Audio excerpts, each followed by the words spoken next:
നമസ്കാരം, പ്രവാസി മലയാളിയിലേക്ക് സ്വാഗതം. പ്രവാസികൾക്ക് ചെറിയ ആശ്വാസം നൽകിയാണ് സൗദി വിലക്ക് നീക്കി വാതിലുകൾ തുറന്നത്.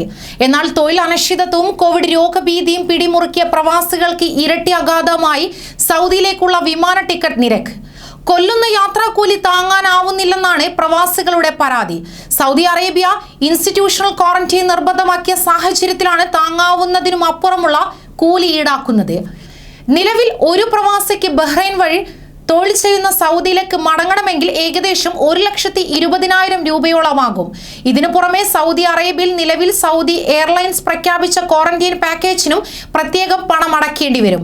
ക്വാറന്റൈൻ പാക്കേജിലെ കുറഞ്ഞ നിരക്ക് തന്നെ ഏകദേശം 50,000 രൂപയോളമാകും. അതായത് നിലവിലെ സാഹചര്യത്തിൽ വാക്സിൻ എടുക്കാത്ത ഒരാൾക്ക് സൗദിയിൽ എത്തണമെങ്കിൽ ഏകദേശം 1.25 ലക്ഷം രൂപയോളം ചിലവ് വരുമെന്ന് ചുരുക്കം. രോഗബാധിതരുടെ എണ്ണം നാട്ടിൽ ശരവേഗത്തിൽ കുതിച്ചുയരുമ്പോൾ മടങ്ങാൻ ഉദ്ദേശിക്കുന്നവർക്ക് 2 ഡോസ് വാക്സിൻ പെട്ടെന്ന് ലഭ്യമാകുമോ എന്ന് ഉറപ്പു പറയാൻ സാധിക്കില്ല. 2 ഡോസ് വാക്സിൻ സ്വീകരിക്കാതെ തന്നെ സൗദിയിലേക്ക് മടങ്ങേണ്ട അവസ്ഥയും സങ്കടകരമാണ്. സൗദിയിലെ ഇൻസ്റ്റിറ്റ്യൂഷണൽ ക്വാറന്റൈൻ നിലനിർത്തി 14 ദിവസത്തിനുള്ളിൽ ഇന്ത്യ സന്ദർശിച്ചവർക്ക് നേരിട്ടുള്ള പ്രവേശന വിലക്ക് ഒഴിവാക്കി കിട്ടിയതിനാൽ തന്നെ പ്രവാസികൾക്ക് വലിയ ആശ്വാസമാവുകയായിരുന്നു. എന്നാൽ അത് സംബന്ധിച്ചുള്ള അറിയിപ്പ് സൗദി മന്ത്രാലയം പുറത്തുവിട്ടില്ല.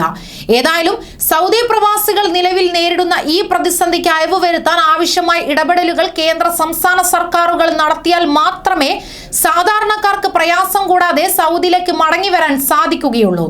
കൂടുതൽ വാർത്തകൾക്കായി ഈ ചാനൽ സബ്സ്ക്രൈബ് ചെയ്യുക.